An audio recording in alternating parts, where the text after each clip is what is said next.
What if I told you that in a city as medically advanced as Boston, your chances of surviving your first year of life depend on your race? Infant mortality refers to the death of a baby before their first birthday. It's a key measure of a population's health. And in Boston, between 2017 and 2021, the rate of death among Black infants was almost 4 times that of white infants. The U.S. healthy people target in 2030 is less than 5 deaths per 1,000 births. Boston beats that average overall, but is still home to a persistent racial disparity in infant mortality. In Boston, your zip code, your race, and your income can determine your baby's chance of survival. According to the Boston Public Health Commission, Boston's overall infant mortality rate in 2021 was 4.6 deaths per 1,000 live births, lower than the national average of 5.4. On the surface, that sounds like progress, but when we look closer, the picture changes.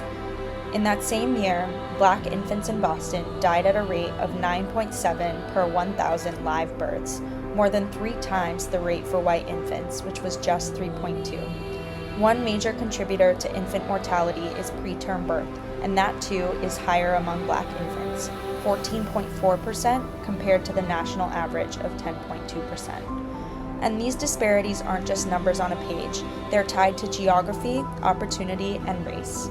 Majority Black neighborhoods like Hyde Park and Dorchester see some of the highest infant mortality rates in the city. Meanwhile, in predominantly white neighborhoods like Roslindale and Back Bay, those rates are significantly lower. That means a baby born just 3 miles away could have triple the risk of dying before their first birthday. And it doesn't stop with infants. Statewide data shows that Black women experience severe maternal complications, what's known as severe maternal morbidity, at 2.5 times the rate of white women. This crisis isn't about biology, it's about inequality. Black women in Boston aren't more likely to face poor pregnancy outcomes because of their genes, but because of the conditions they're forced to navigate every day.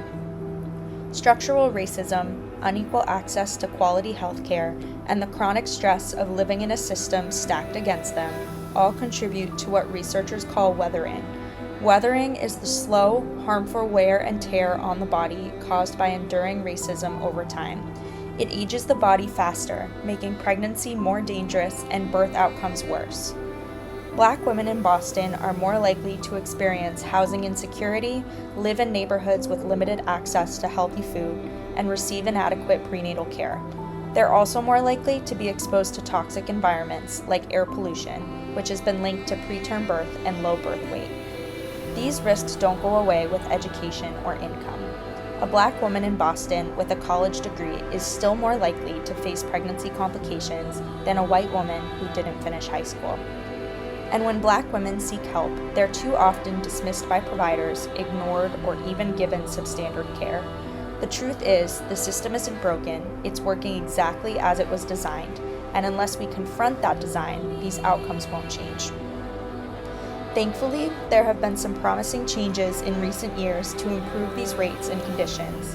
Boston is home to powerful programs like the Greater Boston Birth Equity Coalition, which is working to ensure that everyone, no matter their race or zip code, has a just and equitable experience when planning, preparing for, and welcoming a child. These efforts are vital, but they can't do it alone. They need more funding, stronger policies, and consistent public support. In 2024, Massachusetts passed a groundbreaking bill that expands access to midwifery care and out-of-hospital birth options. It ensures state licensing for midwives and provides Medicaid coverage for doula care, critical steps towards reducing racial disparities in birth outcomes. At the city level, Boston's Live Long and Well equity agenda marks a bold commitment to tackling premature death, including infant mortality. And just this year, in 2025, a new maternal health access and birthing patient safety task force was launched to confront the root causes of maternal and infant mortality across the Commonwealth.